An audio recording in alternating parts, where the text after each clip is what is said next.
जब नेतवा आवतारसन तो चुनाव आवता तबे आवतारसन, आई जब जब आवतारसन तब तब पूरा ढेर लगा देतारसन अपना बात के, अपना विकास के।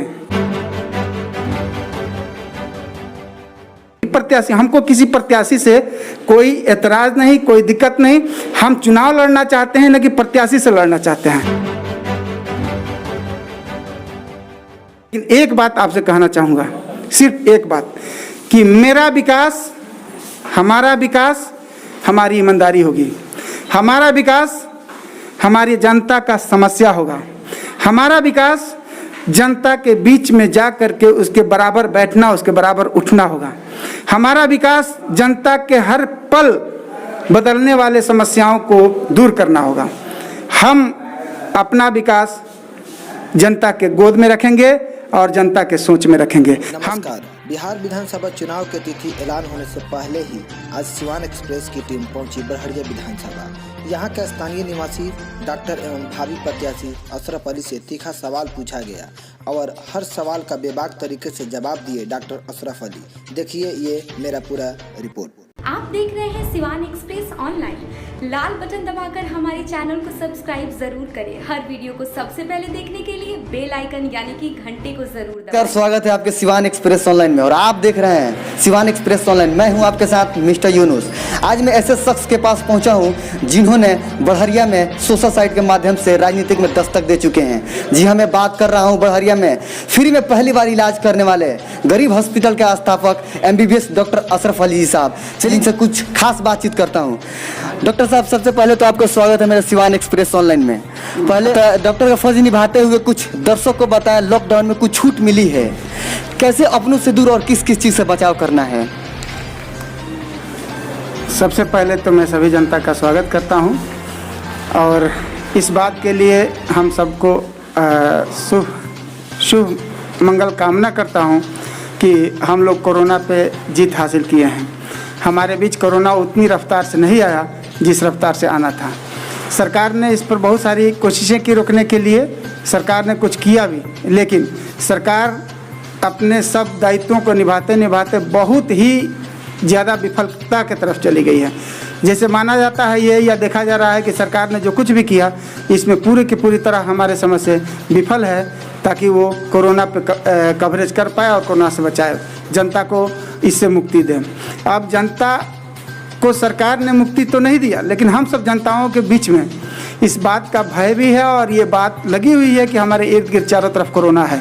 तो हमारा कर्तव्य बनता है कि हम लोग कोरोना से बचें और कोरोना से बचा करके अपने आप को रखें। अब ये सरकार की दायित्व नहीं है, ये हर एक जनता की दायित्व है कि वो कोरोना से बचे और कोरोना से दूसरे को भी बचाए। कोरोना में बचने का सबसे इम्पोर्टेंट और सबसे अच्छा उपाय एक ही तो है कि हम सोशल डिस्टेंसिंग मेंटेन करें। दूसरा है कि किसी भी आदमी के पास आना जाना हो तो उसमें कोशिश करें कि कम से कम आए जाएं, चाहे वो रिलेटिव्स हों या कोई भी कार्य हो।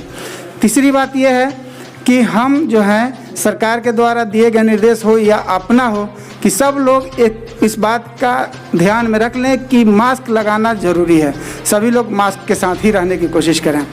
ये सारी चीज़ें हैं जो नॉर्मल हमारे लाइफ के लिए हैं और हम सभी जनताओं से ये अनुरोध करेंगे कि जनता अब सरकार के भरोसे नहीं रहे, चूँकि सरकार पूरी तरह विफल हो चुकी है कोरोना से बचाव में। अब जनता खुद अपने आप को जागरूक करे और जनता अपने आप को कोरोना से बचाए। डॉक्टर साहब, आपसे अगला सवाल ये है कि गरीब हॉस्पिटल के तहत आप गरीब लोगों कितना लोगों का इलाज कर लेते हैं और एक महीना में कितना दिन आप इलाज करते हैं? इसका समय बता दीजिए और ये भी बता दीजिए। ये तो आपका सवाल बहुत ही अच्छा है, लेकिन थोड़ा सा टफ है कि गरीब लोगों का हम इलाज करते हैं, फ्री में भी इलाज करते हैं, लेकिन कितने लोगों का इलाज करते हैं इसका कोई अंदाज़ा मैं नहीं दे सकता हूँ। इसलिए कि अगर एक मरीज़ मेरे यहाँ 12 बजे रात को आता है तो वो आया, मेरा दरवाज़ा खटखटाया, 2 बजे रात को आया, 3 बजे रात में आया, 11 बजे रात को आता है, अगर एक मरीज भी लौट जाता है तो समझिए मैं एक पेशेंट का भी इलाज नहीं करता हूँ। अगर मैं पूरे महीने में अगर एक मरीज अगर 12 बजे रात को आता है, उसे बहुत कष्ट है, उसका इलाज अगर मैंने कर दिया तो मैं अपने आप को समझता हूँ कि मैं पूरे महीने में पूरे अपने बड़हरिया विधानसभा क्षेत्र के सभी जनता का इलाज कर लिया। चूँकि एक का कष्ट ही पूरे दुनिया के कष्ट के बराबर होता है। तो मेरे यहाँ 24 घंटा इलाज होता है। जब कोई पेशेंट आए, जिस रात को आए, जिस हालात में आए, मैं बीमार हूँ या ठीक हूँ इसका परवाह मैं नहीं करता हूँ। अपनी बीमारी का बोझ मैं मरीज पे नहीं देता हूँ, लेकिन हर एक हाल में मैं मरीज को देखता हूँ, रात हो या दिन हो। बस आप यूँ जानिए कि मैं अपने पूरे विधानसभा क्षेत्र के सभी लोगों का इलाज करते रहता हूँ, वो रात का बात हो या दिन का बात हो, इसकी कोई सीमा नहीं है। जी सर, अब हम मुद्दे पे आते हैं।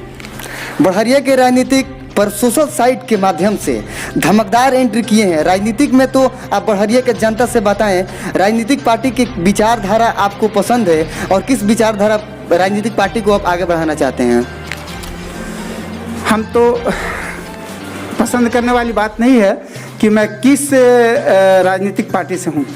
ये सभी लोग जानते हैं कि हम लोग, हमारे कम्युनिटी के लोग बहुत दिनों से लालू यादव के साथ जुड़े हुए हैं और मैं जब से होश संभाला हूँ तब से मैं राजद में वोट दिया हूँ, राजद में कार्य किया हूँ, राजद का कार्यकर्ता बनकर रहा हूँ और राजद के लिए रात दिन सोच और राजद के लिए हमेशा इसका सपोर्ट या तन मन धन लगा करके जो इसके साथ कार्य करना वो सब करते आया हूँ। मैं राजद का हूँ, राजद से हूँ, राजद के लिए काम करता हूँ। जब मेरी सोच ये है तो अगर चुनाव लड़ने की बात आ रही है तो मैं चुनाव भी लड़ूंगा तो राजद से ही लड़ूंगा। राजद के लोगों के बीच हूँ। अगर सब लोगों को हम मन भाएंगे, सब लोगों को ऐसा लगेंगे कि हम उन्हें सीट निकाल करके दे सकते हैं या उन लोगों को ऐसा विचार लगेगा कि हमारे जाने से उन्हें मजबूती मिलेगी, तो ये उनका विचारधारा होगा और उनके विचारधाराओं को पूरा करने के लिए हम अपने आप को क्षेत्र में लाए हैं ताकि सब लोग जाने कि कोई शख्सियत है जिसके पास जनता का सपोर्ट है, जिसे जनता चाहती है, जनता ने इसे उठा करके इस राजनीति के क्षेत्र में लाया। तो वो हमको इस बात को समझने के बाद ही जो देना होगा सो देंगे और हम जाएंगे तो राजद को ही मजबूत करेंगे, राजद की मजबूती के लिए सब कुछ करेंगे। हमें राजद में लड़ना है, राजद से लड़ना है, राजद के टिकट से लड़ना है। अगर मुझे टिकट नहीं मिलता है तो मैं चुनाव नहीं लड़ूंगा। मैं राजद के लिए सपोर्टर और कार्यकर्ता और वोटर का कार्य करूंगा। तो क्या इस बात को उम्मीद किया जाए कि पटना से आपको हरी झंडी 110 बड़े विधानसभा के लिए मिलने की उम्मीद है? ये तो सभी लोग कह रहे हैं। हम लोग जितने प्रत्याशी दौड़ में हैं, जैसे कि पहला चुनाव तो टिकट का है, तो जितने प्रत्याशी हैं वो सब लोग टिकट के लिए घूम रहे हैं, जनता के बीच में जा रहे हैं और हर एक प्रत्याशी इस बात को कहता है कि मुझे टिकट मिल रहा है। हम ये कहते हैं कि हमको टिकट नहीं मिल रहा है। हम ये कहना चाहते हैं कि ये मेरा टिकट जनता को मिल रहा है। जनता कह देगी कि डॉक्टर अशरफ अली का टिकट मिल गया तो हमको टिकट मिल गया, हम जनता के बीच में जाएंगे, जनता से हाथ जोड़ेंगे, उससे वोट मांगेंगे। लेकिन मेरा टिकट पटना से हो या सिवान से हो या कहीं से भी हमको नहीं मिल रहा है। हमारा टिकट मेरे जनता को मिल रहा है। मेरी जनता हमको टिकट दे करके और हमको चुनाव में लाएगी और मेरी जनता हमको विजयी बना करके और हमको विधानसभा भेजेगी। सर, जहाँ तक रही जनता की बात आप किए तो मैं एक और बड़ी अहम सवाल पूछना चाहता हूँ सर आपसे कि आप बताएं बढ़हरिया के अंधेरे से उजाला में लाने के लिए एवं विकास की रफ्तार बढ़ाने के लिए मास्टर प्लान आप क्या बनाए हैं, ऐसा बताएं ताकि बढ़हरिया की जनता आपको पसंद करे। ये तो बहुत पुरानी सवाल है। जब चुनाव आता है ना तब ये सवाल आसमान पकड़ लेता है। जब चुनाव आता है तब ये जो है ये सवाल पूरी जोरों शोर से दौड़ने लगता है। तो मैं इस पर एक बात कहना चाहूँगा कि जनता अब इतनी बेवकूफ़ और मूर्ख नहीं रही। जनता अब ये जान रही है कि जब नेतवा अवतरसन तो चुनाव आवता तबे अवतरसन आई, जब अवतरसन तब पूरा ढेर लगा दे तरसन अपना बात के, अपना विकास के, हर एक हालात के। लेकिन अबरी बारी जो है ये सारा फुसफुस हो गया, टाइम फिस हो गया। जो प्रवासी आपको बाहर से आए हैं वो कितने कष्ट में आए हैं, कितने कष्ट में रहे हैं, ये सबके सामने आया। सबसे दुखद बात तो ये सामने आई, जो सबसे दुखद है सबके लिए, पूरे बिहारियों के लिए, कि सबसे अधिक बिहारी प्रवासी बाहर में थे। दूसरी दुखद बात यह है कि अपने बिहार सरकार को इस बात का पता ही नहीं है कि कितने प्रवासी बाहर हैं। ये पता ही नहीं है। ये तो बड़ी अफसोस की बात है कि कि हमको इस बात का डाटा नहीं है कि हमारे कितने बिहारी प्रवासी बाहर में हैं। जैसे मान लीजिए सरकार को उम्मीद था कि हमारे यहाँ 1-1.5 लाख प्रवासी बाहर होंगे, जबकि 20 लाख प्रवासी निकल गए। ये इमेजिनेशन कहीं ऐसे होना चाहिए सरकार की। सरकार को इस बात की जानकारी होनी चाहिए कि हमारे राज्य से कितने प्रवासी बाहर गए हैं। तो ये सारी चीज़ें हैं। अब हम भी एक ढेर बनाएं कि ये करेंगे तो हमको अच्छा नहीं लगता है। लेकिन एक बात आपसे कहना चाहूँगा, सिर्फ एक बात, कि मेरा विकास, हमारा विकास हमारी ईमानदारी होगी। हमारा विकास हमारी जनता का समस्या होगा। हमारा विकास जनता के बीच में जा कर के उसके बराबर बैठना, उसके बराबर उठना होगा। हमारा विकास जनता के हर पल बदलने वाले समस्याओं को दूर करना होगा। हम अपना विकास जनता के गोद में रखेंगे और जनता के सोच में रखेंगे। हम ढेर नहीं लगाना चाहते हैं कि ये करेंगे वो करेंगे, लेकिन इतना ज़रूर है कि हम विकास करना चाहते हैं। वो विकास देना चाहते हैं जो स्टेबल हो, वो विकास देना चाहते हैं जिस विकास से हमारे बिहार के जो भी जनता है, ये जो नौजवान हैं, ये सब लोग अपने बीवी बच्चों को छोड़ करके इस उम्र में बाहर गए हुए हैं पैसा कमाने के लिए। इस तरह की बात ना है। सभी नौजवान अपने परिवार के साथ, बूढ़े माँ बाप के साथ, अपने बीवी बच्चों के साथ, पत्नी के साथ, भाई बहन के साथ, सबके साथ रह करके और यहाँ पर वो कमाएं, रोजी रोटी करें। इसके लिए हमारा सोच है कि हम लोग छोटा हो बड़ा हो इंडस्ट्रियलाइजेशन करें। इंडस्ट्रियलाइजेशन करेंगे, यहाँ पर उद्योग लगाएंगे, छोटा उद्योग हो बड़ा उद्योग हो, तो ये श्योर है कि हमारे यहाँ लोग रहेंगे। अब हम लोग इस तरह की सोच रखते हैं और मैं आपको बताता हूँ कि अगर मैं गया विधानसभा में तो ये सबसे पहला मुद्दा होगा कि हमारे यहाँ इंडस्ट्रियलाइजेशन हो, हमारे यहाँ औद्योगिकरण हो और हमारे यहाँ के लोग बाहर न जाएं, बाहर कमाने न जाएं और प्रवासी न बने। सुख और शांति से अपने बीवी बच्चों के साथ, बूढ़े माता पिता के साथ यहाँ पर रहें, अपना जीवन व्यतीत करें। सर, एक और सवाल है कि बड़हरिया में एक ऐसा क्षेत्र है जहाँ प्रत्याशी की कमी नहीं है। हर एक नेता अपने आप को प्रत्याशी मानकर चलते हैं। ऐसा नेताओं को आप अपने पाले में कैसे लाएंगे? ये थोड़ी सी सवाल की सवाल है। एक ये विडंबना है सोच का।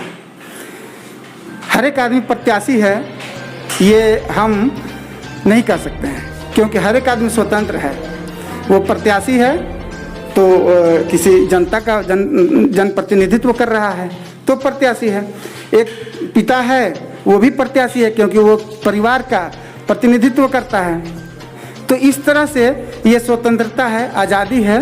सब लोग प्रत्याशी हो सकता है, सब लोग हैं। यहाँ तो पार्टी के लेवल से भी होते हैं, तो एक पार्टी में प्रत्याशी, दूसरे पार्टी के प्रत्याशी, ये सभी प्रत्याशी हैं। प्रत्याशी इसलिए हैं कि जनता के ये काम करते हैं और जनता सबको भली भांति पहचानती है। इन्हीं सभी प्रत्याशियों में से जनता चुन करके लाती है और वो अपना विधायक बनाती है, अपना सांसद बनाती है, अपना एमएलसी बनाती है। ये सब जनता चुनती है।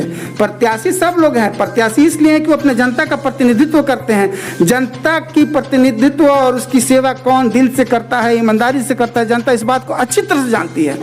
तो जनता को बनाना है अपना प्रतिनिधित्व, प्रत्याशी, विधायक और एमपी। हमको क्या दिक्कत है? सब लोग प्रत्याशी हैं, हम भी प्रत्याशी हैं, सब लोगों की तरह हम भी प्रत्याशी। हमको किसी प्रत्याशी से कोई एतराज़ नहीं, कोई दिक्कत नहीं। हम चुनाव लड़ना चाहते हैं, न कि प्रत्याशी से लड़ना चाहते हैं। इसीलिए प्रत्याशी का चर्चा हम क्यों करेंगे? हम तो अपनी जनता का चर्चा करते हैं। हमारे क्षेत्र में जो जनता है उसकी बात सोचते हैं, उसके विषय में जानना चाहते हैं कि उसका क्या कष्ट है, उसकी क्या मांग है, हम कैसे उसके दुख को पूरा करें, कैसे उसके सुख को लाएं, कैसे उसके साथ रहें ताकि वो हमको आगे चुने। एकदम सीधी सी बात है। जो देश की लड़ाई लड़ता है, जो भी जवान जो देश के लिए आगे बढ़ता है वो मरता है, देश के लिए मरता है, लेकिन वही शहीद कहलाता है। जो दुम दुबका के पीछे रह जाता है वो शहीद नहीं होता, उसे शहादत नहीं हासिल होती है।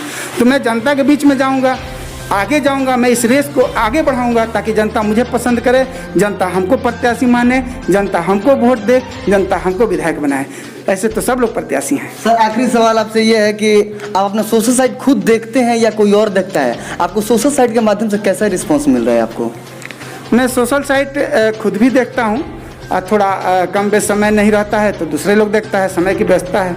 लेकिन सोशल साइट का रिस्पॉन्स मैं क्यों देखूं? हमको तो सब जगह बहुत सुंदर लगता है। आप देखिए, सारी जनता देखे कि सोशल साइट पे हमारी क्या हालात है। आप मीडिया कर्मी हैं, आप देखिए, आप बताइए इस चीज़ को कि सोशल साइट पे हमारी क्या हालात है। आपने भी कहा अभी कि आप सोशल साइट से धमाका कर दिए हुए हैं, बिल्कुल सही बात है, हम सोशल साइट से धमाका कर दिए हुए हैं। तो इस चीज़ को आप सच्चाई को, सत्यता को लोगों के बीच में लाइए। सोशल साइट हमारे लिए एक क्या बोलते हैं, एक बहुत बड़ा पिलर खड़ा हुआ है, जो हम लोगों के बीच में जा कर के इस बात को बता पाए हैं कि हम सिर्फ डॉक्टर नहीं हैं, हम आपके साथ डॉक्टरी का सेवा नहीं करेंगे। हमारी इच्छा है और आपकी खुशी के अनुरूप हम आपका सेवा जनप्रतिनिधि होकर के भी करना चाहते हैं। जी हाँ, तो ये थे मेरे साथ बड़हरिया के प्रसिद्ध डॉक्टर, जो कि नया योद्धा के तौर पर अपने हाथ आजमाने जा रहे हैं पहली बार। तो इनसे फिर मैं बात करूंगा चुनाव के दौरान, जब पार्टी ऐलान करेगी टिकट की। जब तक देखते रहिए आप। अगर मुझे यूट्यूब पर देख रहे हैं तो चैनल को सब्सक्राइब कीजिए। अगर आप मुझे Siwan express online Facebook page पर देख रहे हैं तो इस वीडियो को शेयर कीजिए। धन्यवाद। ये थे मेरे साथ बड़हरिया के प्रसिद्ध डॉक्टर अशरफ अली।